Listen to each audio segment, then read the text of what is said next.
Welcome to the Krish Marketing Podcast, your go-to resource for mortgage and real estate professionals as well as fellow marketers. Join your host, Krish Dhokia, an award-winning Chief Marketing Officer at Kind Lending, LLC, bringing over 20 years of expertise in crafting successful marketing campaigns for billion-dollar organizations. Now sit back and relax while you listen to valuable insights and strategies to elevate your marketing game in the competitive world of real estate and mortgages. All right, so welcome back to another episode of the Krish Marketing Podcast. Today, we are speaking with a good friend. I've not known him very long, but I feel like we've known each other forever, Mr. Samir Dedhia. And today, we are going to be talking a lot about networking. Mr. Samir comes to us with a really colorful mortgage history, mortgage background. I thought I was the only one in mortgage until I met Samir, who lives and breathes this stuff. So he was part of the founding group and the CEO founder of Lemon Brew Lending. And then in 2022, they sold the mortgage component of it to Real One. Real Broker. Yep. Real Broker. Yep. And now he is a CEO there and doing some incredible things. And there's a little history about Samir. So I've actually only been in the mortgage business, Samir, for 8-9 years or so. And I started in the retail world and went to Stearns and Fairway and now at Kind Lending. And there was this name that kept on popping up over the years. And I took a gander one day. I was like, I'm going to add this guy on Instagram. And I started following him on LinkedIn. And it's so crazy that I can go literally over the last couple of weeks, I'm talking to someone on the phone or I'm in person with someone and they're like, hey, so do you know Samir? I'm like, okay, well, maybe it's the Indian connection, right? Yeah, maybe it could be. It could be. It was like, oh, you're Indian, he's Indian, so you might know. Yeah. But I was like, yeah, I do. I texted with him the other day. Yeah. And so we were at this broker roundtable at Kind on a yacht, right? Yeah. Yeah. With Tim Gentry. Georgia. And he's like, yeah, man, do you know Samir? I was like, that's very random, but yeah, I just texted with him yesterday. Yeah. A month ago, I was at dinner with a guy named Matthew Hawkins. Okay. Right? From Surge and Broker 360. Yes. Yep. And out of Detroit. And we're at Nobu, just eating dinner. Yep. And he's like, hey, do you happen to know Samir Dedhia? I'm like, what? Maybe they think we're related, Krish. That's probably what it is. So you guys are both Indian. You must be cousins. That's probably what it is. And mortgage. And you've lived through mortgage this long. That's maybe true. You guys have some kind of relation. But it's the power of networking, Samir. It is. So let's kick off. Tell us a little bit more that maybe I didn't necessarily include. No, absolutely, man. So thanks for having me on, Krish. I mean, this is the first time that we're actually physically meeting, virtually meeting, which is pretty wild. I know you and I spoke probably about a year ago, and we just kept in touch. And that's kind of how I am. I love to keep in touch. I love to connect people. That's just kind of my MO. But a little bit about me. Started in the mortgage industry in 2004, which is pretty wild. If you think about 20 years now in this space. So I've seen everything. So even when the market crashed, kind of sort of in 2023, I wasn't nervous because we had been through a lot worse in 07, 08, and 09. But I joined a mortgage company, a small brokerage here in New Jersey, Indian owned.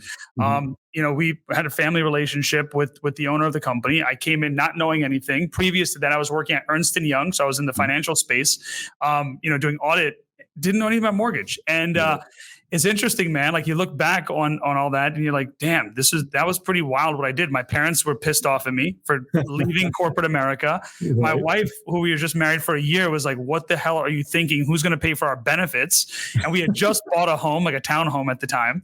And I said, you know what? I wasn't happy where I was. I wasn't anything that the company that I was at did, but it's just me personally. I didn't feel fulfilled. So I decided to take a leap of faith and enter the mortgage world. So I grew pretty quickly there. I was an accounting finance background major in college. That kind of helped me give a little bit of an edge from a sales perspective in a time when most mortgage loan originators were kind of weren't the most ethical or the most knowledgeable, or they weren't willing to educate clients on what was happening. I kind of took a different approach and I grew within the company. We created a company called Lemon Brew, which is actually a real estate ecosystem. So it was a matching platform on the real estate side. We rolled a mortgage company up into Lemon Brew. We had a title company. We had also an insurance company. And we did really well in 2020 and 2021, like many other companies did. But we knew that to do what we wanted to do at a quicker pace, we couldn't do it alone. Right. So we were self-funded. We decided to, look around and just talk to people. And that's what I do is I network with people. Randomly came across Real Brokerage. So if those of you who don't know, the audience may not know, but they're probably now the fastest growing real estate brokerage company in the nation. They started off with 5,000. They had about 5,000 agents in 2022 when we got acquired. They're now almost at 17,000 agents. So they're growing rapidly. But the founder and CEO, very similar culture mindset as us, wants to grow, wants to innovate just like us. And we decided to take the leap of faith and join forces with Real. And from that point, I stayed on as the CEO, but now we rebranded to One Real Mortgage. And that's what I'm doing day to day, is just now igniting growth, innovating what we're currently doing, looking at different angles and aspects of the business that we could probably improve. And as we know, Krish, the mortgage business is pretty much the same kind of sort of like it's the same process. Absolutely. So it's like, how do you innovate, right? And there's different things that we can do to innovate, but that's my job to really figure out how do we drive innovation at what we do today. So that's a little bit about me, man.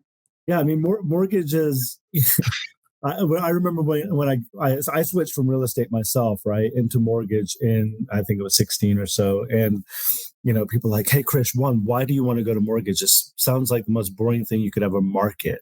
And it is, right? But most mortgage companies are stuffy and stodgy and just kind of creatures of habit, slow to adapt. When I got into mortgage in 2016, the only post-close marketing campaign platform out there really was mortgage returns. I remember that one. Yeah, I remember that one. Yeah. Your options were 5 or 10 year post-close, and that was literally it. Yeah. And fast forward to 2024, and there's so much technology out there, right? Now you actually have to go to a consultant to weed out what you do and don't need. Correct. And it's so interesting that there's so much, and it's great. You go to a lot of trade shows. I imagine you met a lot of the same people I've met through some of these events. And events have kind of died down in 2020. There's a resurgence of them from NAM to, these industry events and trade shows. And we are kind of like involved in all of them this year, which is a first for us. Yeah. And you go to these events and it's like, you remember, Samir, when you were a young buck and you were in college and going to those parties, right? And you ever go to those parties and all the guys are like, okay, I'm going to hit the dance floor, but maybe I'll just stand on the side and just twiddle my thumbs a little bit, maybe. Or just move back and forth and fake dance. Your hips, right? Yeah. With the beat.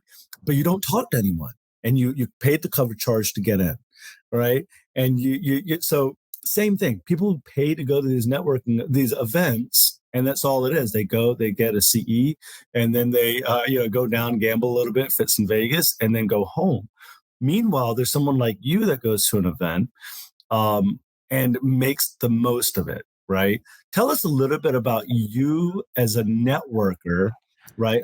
Industry professional that's building a network, maybe long play. 10 years down the road, you hire this person or do some kind of business transaction with them. Tell us about because it's fascinating that you are able to do what you do.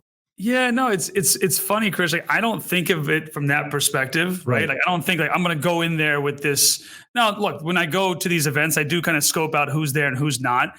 I think it stems from within. So for me, like I mentioned earlier, I love building meaningful relationships, not just relationships. Like for me, it's meaningful relationships. And that doesn't mean just give or take. It has to be mutually beneficial. But at the same time, I do enjoy people, right? I think especially like how you and I, I didn't know you personally. I think if I'm not mistaken, I started following you on LinkedIn because you had commented or liked a post for one of my good friends, Austin Nemec. And so for Austin, I was like, okay, like, hey, Krish is, commenting there. Austin's a good friend of mine who's at Rocket, right? CRO, I think at this point now. And I'm like, oh, cool. And we just network. So when I go into events virtually and whatever, I kind of say, all right, well, how can I build a meaningful relationship with the people that I'm meeting with, right? How can I go in and maybe offer value? How can I go in and really just listen to people and say, all right, well, what are the challenges you're facing? Is there something that perhaps I can help you with, right? From my own experiences. So even like, you met like Tim Gentry, for example, right? I met a lot of my, who are, if you think about it, it's funny, right? Like we're all quote unquote competitors, right? Technically speaking, right? We're working for other companies. We're all trying to take market share, but I never looked at it from that perspective. I always looked at it from like, how do I help you grow? How do I help you not make the same mistakes possibly I made? And so Tim and I are great friends, right? Like we met at a Rocket event and we were friends ever since, and he'll hit things, we're both we're licensed in Georgia and so is he, but that's okay. Like if he has questions, I'll hit, he'll hit me up. If I have questions, he'll hit me up. So it's interesting. Yeah, man. I mean, for me, it's going into an event and just really learning, I think is the biggest thing that I take away. Like, what can I gain by meeting people? Because people come from all different walks of life and they come from different backgrounds and experiences. Right. And how do you become a sponge to really take that all in? And I think in doing that, going with that mindset of like learning, you start to naturally build relationships because people like to interact with people, in general. I believe everyone likes to interact, but they don't want to be sold. Right, is what it is, and that's how I look at it. Being genuine relationships. Our CEO founder Glenn Stearns is a big proponent of relationships. Yeah, and it never ceases to amaze me how many relationships the man has. Right. And and I think there's something about successful people in general having the ability. Whether I've seen a lot of people that are introverts that are building relationships. So it doesn't boil down to your personal preference. It's just like Chick-fil-A. I remember talking to someone at Chick-fil-A. I'm originally from Atlanta. Yeah. And I knew a lot of people that worked at Chick-fil-A corporate, and one of the biggest complaints that employees had was their faces hurt from smiling. Yeah.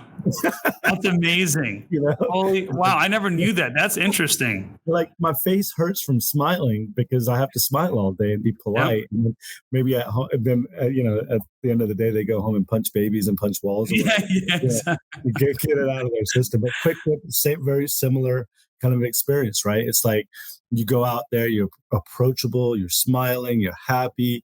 And whether you're at a networking event or a realtor event or lunch and learn, whatever, you go out there and you put out your best foot forward. Yeah. And so I think that's relevant for any of these mortgage brokers that are building their business today. Right? Yeah. Go out and network.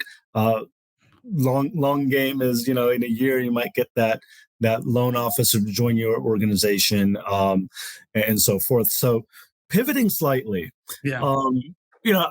I had my first episode this season was with Jared Glant, right, the president of Grant Cardone Capital. Yep. And they're very bullish and they're very good at marketing. Yep. And I made the statement in that conversation that marketing is sales and sales is marketing. Yep. And he kind of pushed back a little bit, like, no, marketing is these pivotal points through the sales cycle.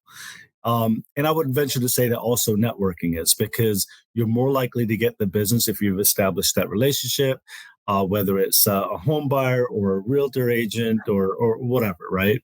Realtor agent is the same thing, obviously. Yeah.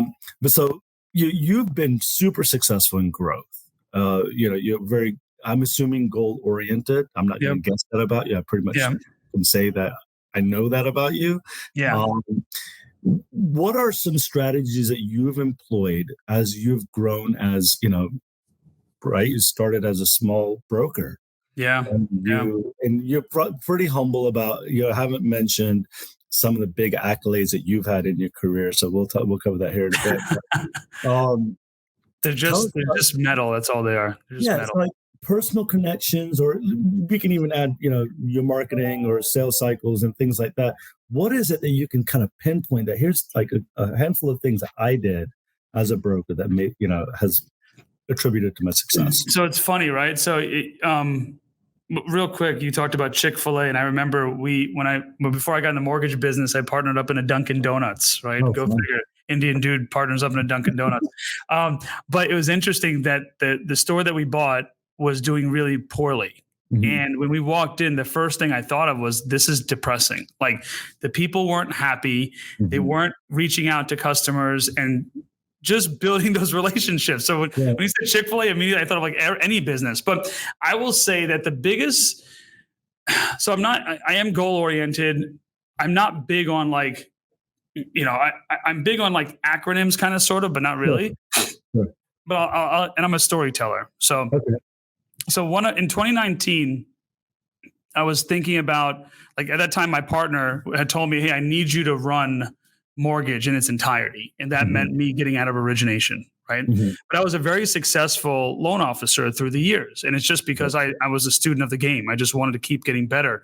But when I thought of it, I'm like, when I'm moving to leadership, what can I give the team that is something tangible that they can perhaps like almost hold themselves accountable to certain things. Right. And this really does, like, if you think about it, when I thought about it today before this call, I'm like, this really also does apply to networking or anything that we do in life. And the acronym is called CORE. Okay. So CORE stands for communication, organization, responding with a sense of urgency, and expectations, right? Okay. Setting the expectations. So typically it's not about just what you say, but it's about how you say it. So even in networking, if you think about this, if I say something to you and you don't feel pleasant about it or good about it, it doesn't make you give you the warm and fuzzies, you're likely not going to want to keep connecting with me, right? Because at the end of the day, Krish, like, we get along really well because of the excitement and the passion that we bring to each other and conversations, right? Yeah. So from the same side, it's like, how do you communicate? So that's the C, right? Like, do I give you the warm and fuzzies? Do I also like really take the time to listen and give you back something that could be tangible to help you when I'm communicating with you? Do I do it in a way that's easy for you to understand? The O is organization, right? So just like everything, whether you're talking about what platforms you use, what events you go to, what goals you're setting, right? You still need a system in place with that as well. So it's really that. And then responding with urgency. One of the things I tell people all the time, why a lot of people, even you and I, when we text, like, we're all pretty quick. Yeah. Like, the biggest pain point with human beings in general is that if we don't know the answer, we don't respond. Or if we're busy, we just don't respond and we might forget. I always made it a habit to make sure I responded quickly with everything. Called ghosting? Yeah, exactly. Yeah. That's what I guess that's what the youth call it, right? I don't even know now. Exactly. But yes, the youngins. So basically, though, responding with urgency also is important in networking, right? If you think about it, if someone reaches out to you, you take a week to get back, or even a couple of days, like, to me in 2024, that's unacceptable. And E is setting the right expectations, right? Like, so for example, the same thing applies to client care. So when we're like talking to someone, if I'm saying, all right, cool, like, here's what I can do. Oh yeah, I'll do it for you. I'll do this. But you can't do it. Just be honest and say, dude, like, that's not my forte, but there's someone else that I can probably connect you with that maybe could help you, right? So again, being honest. So CORE is really, like, when I think about it, that's really like the metric I use in everything that I do every single day. And the reality is, Krish, you might not be really good at organization, but maybe you're great at communication, or vice versa. So really using that as an accountability tool to just, hold yourself accountable every day to be like, all right, where can I improve? So that's the big one. I mean, some of the other ones is just being authentic, man, being real, right? Like, I think people also discount the human mind, right? Sure. We're very good at trusting our gut. Well, we're very good at having those gut feels. We're not good at always trusting our gut, but we're good at that. But if you're not authentic and real and genuine, like, people are going to read right through you. Right? That's usually what happens. And even if they don't read through you the first time, they're going to read through you at some other point. So it's really like being authentic, following CORE. Like I said, following up is a big one, man. Like, I don't understand. Like, it's the mentality of instant gratification. I do know where people come from. Like, it's like a checkbox mentality. Like, again, networking is nurturing, basically, in marketing terms, right? You're nurturing that relationship. And to your point, it could take a year or something to develop, or nothing might develop at all. But if you go in with the expectations that if I have to close a deal, what's going to happen psychologically, I believe, is you're going to not be that person that the other person wants to listen to, right? You're going to be pushy, salesy, all the things that you don't want to do in networking is something that's going to happen. So you have to really figure out ways of like going in and just kind of like going in with the mentality of like, I'm here to build a relationship. Wherever it goes, it goes. And if it goes somewhere, great. But if it doesn't, that's okay. But if I can't, if I say, all right, this is my goal, and I reach out one time and nothing happens, I mean, it's up to you to keep following up. And same thing with clients, right? It's the same exact thing. So I kind of equate the more like, client, like the journey of clients in general from a mortgage perspective with networking. It's really a similar thing, Yeah, we talk about in-person networking. I've mentioned it, quite a bit already today, but LinkedIn right? So LinkedIn for me has always been this networking tool. Do I know all 8,000 whatever people? No. But I will say, lately the spammy feel has kind of been filtering through the messages, and I try to still respond to them, right? I'm like, no thanks. But, I saw you went to Georgia State. And, I actually majored in accounting and finance, but never, went down that path at all. Yeah. And they're like, accounting and finance. I was like, you're so fake. Here recently, I've started getting messages like, hey, no strings attached. I just want to be connected and learn more about, how you market. I was like, okay, I'll respond to that one. Of course. Yeah. So it really, really matters, whether you're smiling in person or you're genuine in person or you're genuine through your messages, it really does show. Now, I was at an event, Samir, over the weekend in California, and I found myself in this room, right, with 60 some odd people, all very successful in different industries, from movies to whatever, right? Some of the biggest pharmaceutical it was insane. And I was like, what am I doing in this room? Right. They're all motivational speakers, coupled with just incredible stories. And it was all about impact. And while I think I'm a professional networker as well, right, in marketing, I think it goes hand in hand. I was pleasantly surprised, but really receptive to the fact that I may not have figured it out. After this dinner, we all go downstairs and everyone's like, oh man, I'd really love to connect with you. And I've never seen this level of just like efficiency with connecting with people, to the fact where I didn't even know that my iPhone had this new update where you just like touch someone else's phone and it shares it, right? So they kept on like coming up to me and my phone would buzz. I'm like, what are you doing? And then their face would show up and it's shit, right? To the point where then the next step for them was to take a selfie with you. Yep. And then they would like put it in there and they were writing notes real quick. And by the time I got in my Uber back to the hotel, I had about 40 messages from different people. Yeah. It's a little overwhelming. But by the next morning, I was catching the flight back home, and they had almost all of them had connected with me on LinkedIn, on Instagram, on Facebook. Yep. I've already had like 5 or 6 conversations since then. It's only Tuesday, right? Yep. The level of proficiency. So you think about a loan officer, broker going to a realtor event. Yep. And there's this humongous opportunity set in front of them. It's like they're the only loan officer in many cases, and 40 agents. What are you going to do? How are you going to make this your most worthwhile? Yep. And it takes some practice. Yep. It takes making sure you have your, like, whether it's virtual cards or like, I don't know what they would have done if I had an Android, right? Like, yeah. But maybe having one of each phone, I don't know. But really kind of honing in on that. Now, going back to your core, Samir, I think that's so awesome. I read a lot of books. I'm sure you're pretty well read as well. Yeah. And, how much can you really apply from all these books and all the things that you can do? It's like, here's 25 things on your checklist. Come on. Yeah. Right? My first power book I think I ever read was Robert Kiyosaki, right? And I'm like, okay, this is a great story for quadrants, but it was like all this stuff. Yep. And 4 things to, hold yourself accountable and grow as a person, as a business leader. I think that's great. Because I'm the most unorganized person, to tell you the truth. Really? That I wouldn't have thought. It's my wife. I attribute all my organizational success. I mean, you should see our pantry right now. It's like the coolest pantry ever. But yeah. I mean, I don't want to get mixed up on cereal, right? So it's labeled. Yeah. So let's talk about, you said authenticity. And I think that is super important as well, Samir. I mean, I know you're a very personable person. Not everyone has that charisma and whatever, but authenticity is often confused with trying to create a persona or a facade or all these types of things. And, we know about social media. We know about marketing specifically today that our consumers, Gen Z, Gen Y, millennials, they seek authenticity over being over marketed to. Yep.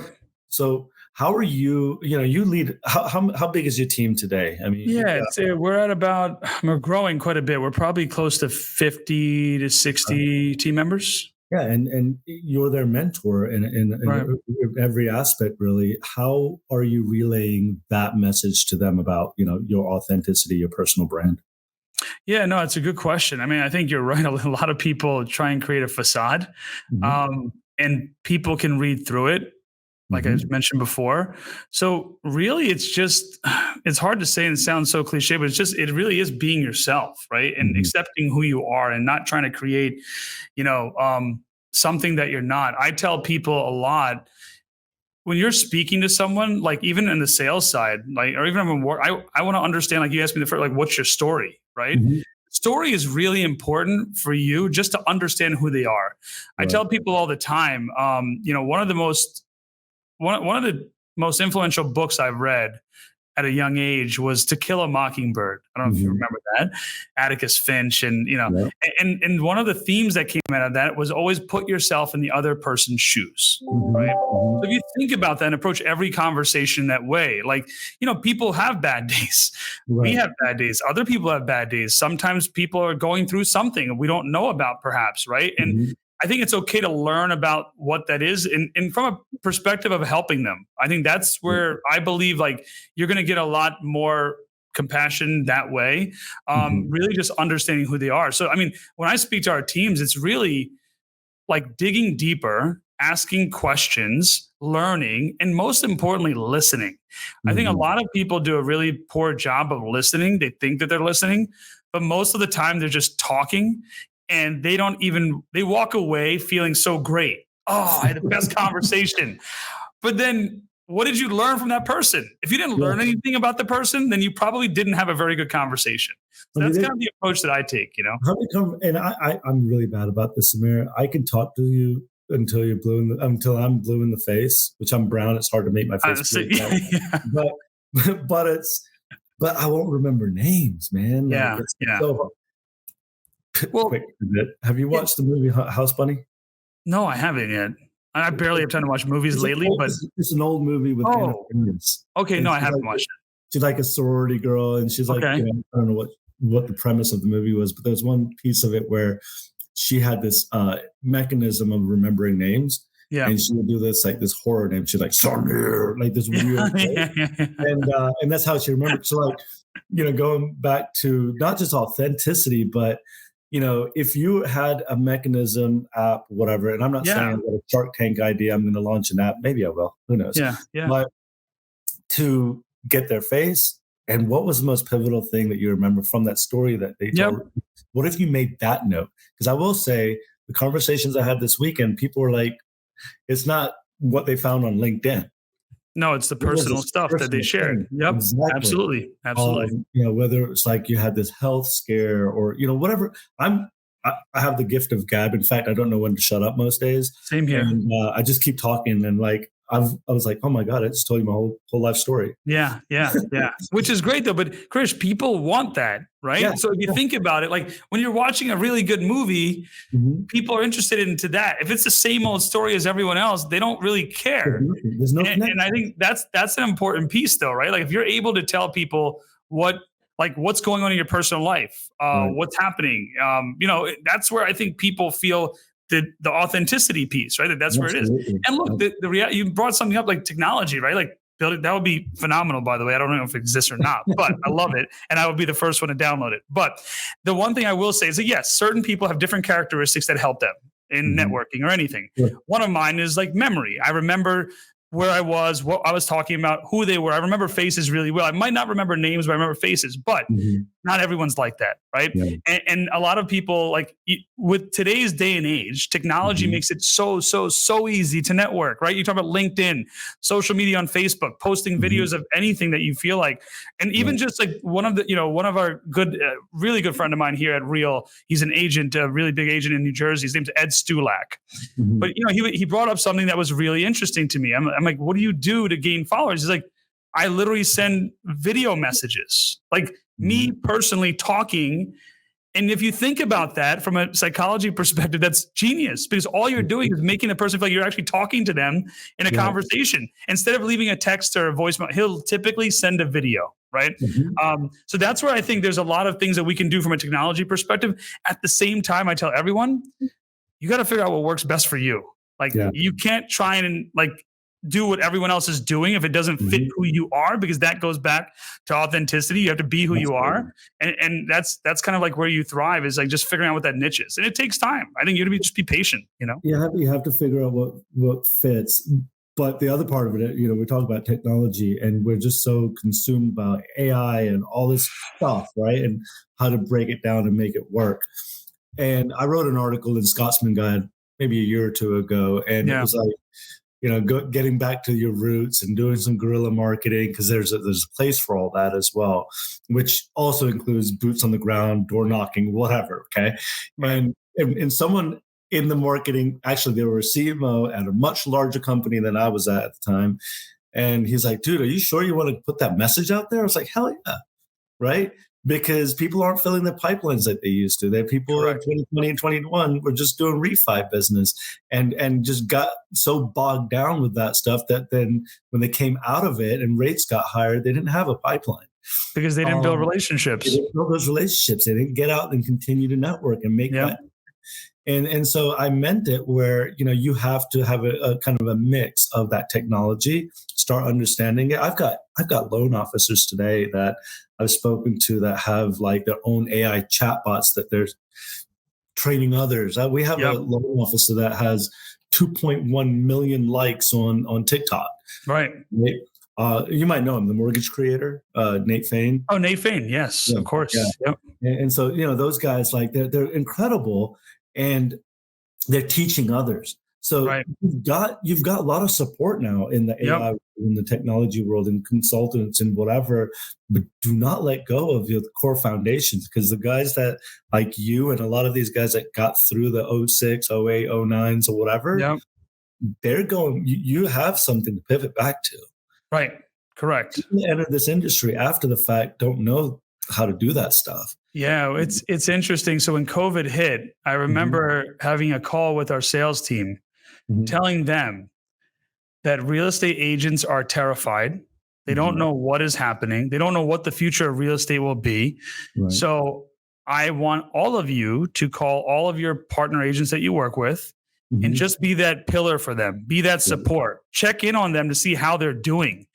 And, you know, that's a lot of them did that, and it helped them tremendously because people remember that, right? And obviously, you do it from a genuine space. It's not like we're trying to get business from them, but like if you truly care about people, people like want to work with those types of people for the most part, right? So like that's really, really important. And like something else you said around like the efficiency side of things with technology, right? That's really what it is. It's an efficiency driver, but it kind of goes back to the O in core, the organization piece, right? So you're really good at maybe like communicating, being like, you know, authentic and making people want to keep watching you or talking to you or listening to you or whatever. But how are you capitalizing with technology today to make it scalable, right? And that's really what technology does for all of us. So that's where like, there's so many great tools out there and I'm learning every day.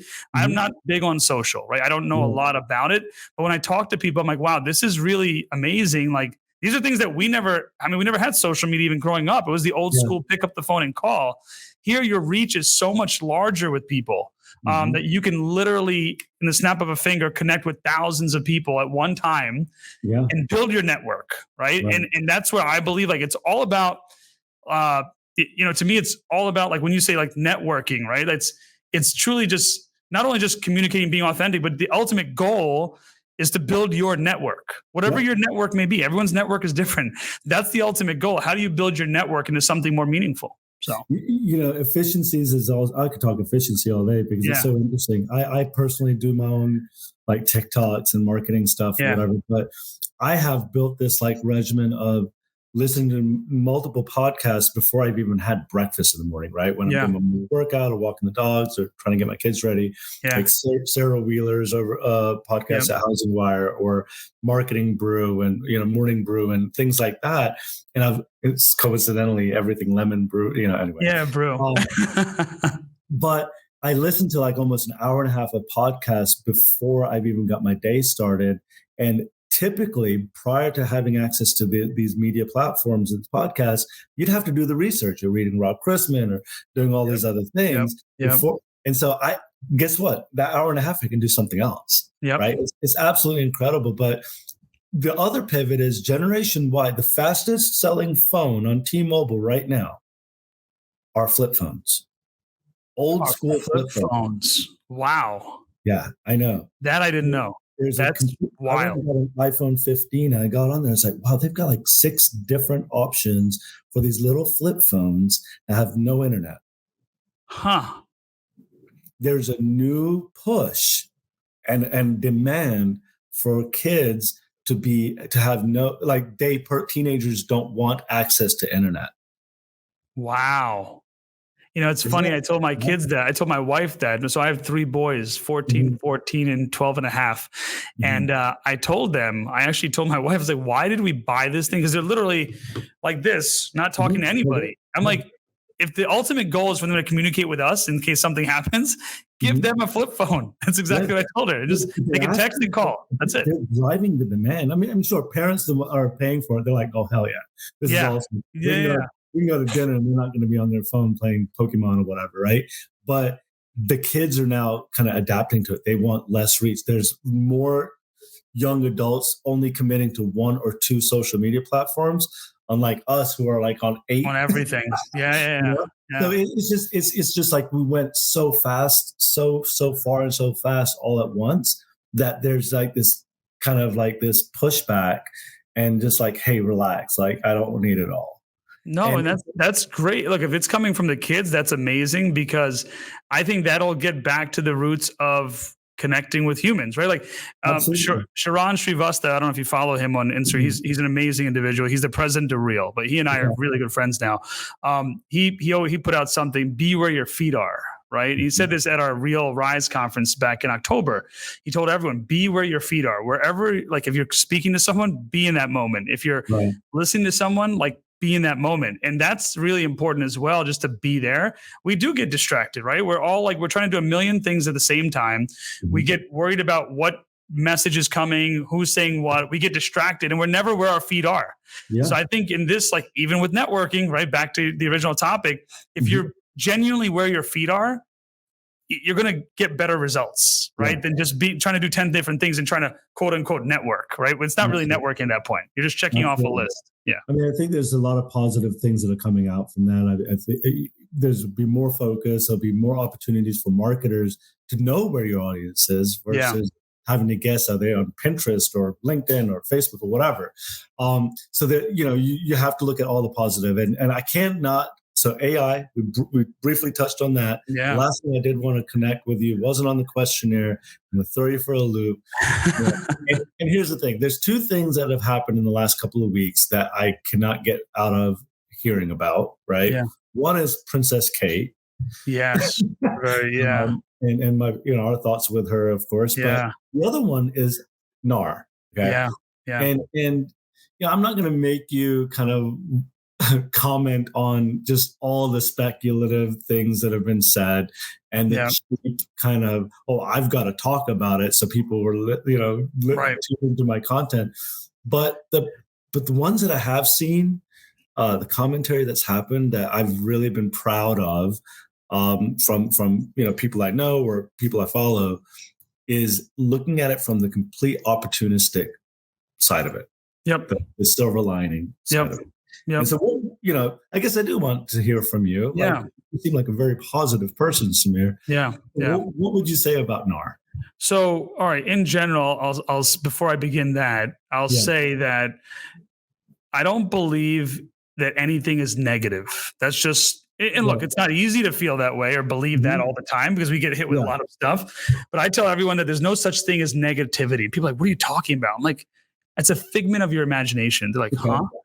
And what I mean by that is, yes, things that bad, quote unquote, we call bad things do happen, I guess. But it's really a level of expectations. It's the E in core. So I tell people that everything that happens, even if it's not the best of things, has some sort of quote unquote silver lining or things that we can learn from it. So basically, think about it, Krish. The only reason we get upset with things and we call them that's bad is because it didn't happen the way we expected it to happen. That's all it means. There's nothing else, right? So now, if we didn't expect it to happen that way, that's actually okay.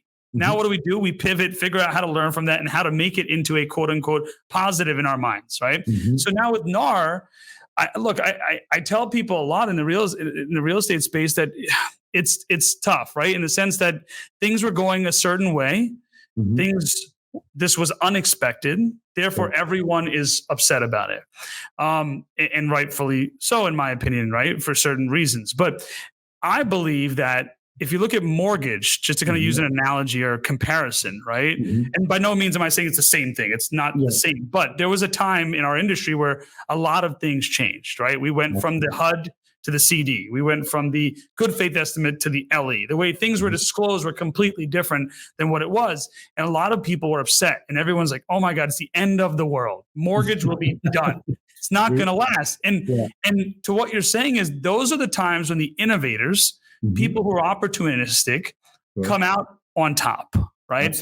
It's taking that quote unquote, what we believe to be negative and figuring out a way to turn it into a positive. So to me, with NAR, I don't know, like I'm still trying to dig in and understand. I talked to a lot of real estate agents as well about it, right? I feel like it's not going to be as terrible as people possibly perceive it if you're able to show your value, right? If you're just there to push papers, it's not for you. And same thing in mortgage, right? Like if you offer value, that's how you last, right? 2021, 2020, 2020 and 2021 were times in mortgage and real estate where there was a lot of people who entered the space who could just put their hands out and a ton of loans or clients would fall in their hands, right? Like that's just what happened. It wasn't anything that they did in particular. Right. So now if I look at it like, okay, yes, we're not happy, right, with what's coming out and possibly what may come out. We don't even know what's going to happen in July. We have no clue yet, right? But at the end of the day, if things do change, like I tell everyone, be a thumb pointer, not a finger pointer. Like, what is it that you can do to elevate your business and yourself to make it something better or more achievable? And what I found through my 20 years is that when things like this happen and go like for the quote unquote worse, like I know me, for example, or our companies or people that we've worked with, they thrive, right? Because they're like, we're going to get into the weeds and figure out what we need to do and get creative here and make sure we come out on top, right? You lean into the situation instead of going out away from it and running from it.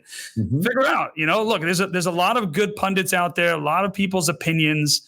That's the other thing that people sometimes listen to too much is everyone's opinions. But remember, they're just opinions. They're not facts. So figure out how you can mold your business to adapt to change. If you think about this, Krish, if your business cannot thrive when things change, you're in the wrong business. Right. In the wrong business. So you have to be able to adapt to change. That's part of being an innovator. It's part of being an entrepreneur. It's part of being a business person. Like things are going to happen in any business. It doesn't matter if it's real estate or mortgage. Any industry will face change. Right. How can you adapt to it quickly? But you got to admit, mortgage and real estate. I mean, if anyone can adapt to this or the new lead gen loopholes that's down the road, it's us, right? I mean, we're also in a very cyclical business to begin with, coupled with this year's an election year and just all these other things that these factors, there's no true algorithm on the rate. Right. So like weekly, we're looking at CPIs and all this other stuff. The Fed speaking, which affects the rate. But does it really, right? Like there's no true dotted line. No, there's no true. And so we're in the business of pivoting. And you're right. We saw a lot of M&As in the last 24 months. We've seen a lot of companies shutter, right? Unfortunately. And, a lot of good people were on the sidelines. And it's because of that inability to adapt, right? But I love that commentary. Okay. And I know that, Samir, I could honestly make this a 2-hour podcast. Same here. Someone listens to it. The analytics prove otherwise. But listen, I really, really appreciate you, Samir, hopping on. We're definitely going to have you back on. No, definitely. My pleasure. All the events this season, and hopefully we'll be able to connect in person and vibe, right? Because I think that what you've been able to bring to this conversation is truly genuine, authentic, and some level of networking, I'm guessing, but all those things and networking and, going back to those phones and all those things, that things are changing. And there's some there's some constants there that have to remain, which is, your type of sales, your marketing, your networking, the way you do business that will get you to thrive, will promise to thrive, build your business, grow your business, be an attractor, innovate. So I love all of those buzzwords, except for, the AI, because everyone just, it's like that word is like everyone just says AI just to say AI. Yeah.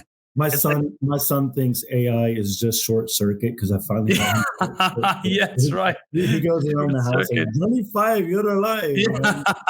5-year-old running around. He's only into like the classics right now. So that's awesome. He's into the classics though. Man. Short circuit. Kind of stuff. Yeah, short circuit. He watched all. I think there's 3 of them. He's watched them all, and he loves them. Yep. So. Not ready for Avengers. Okay. So Samir, again, thank you so much. And as we wrap up, as we wrap up the podcast, one of my favorite sayings is always stay curious and keep marketing. Always. And stay tuned for some of the upcoming episodes. Check out the last episodes on Spotify, YouTube, and pretty much wherever you can listen to podcasts. So Samir, hope to have you again on soon. Yep. Thank you, bro. Talk to you soon.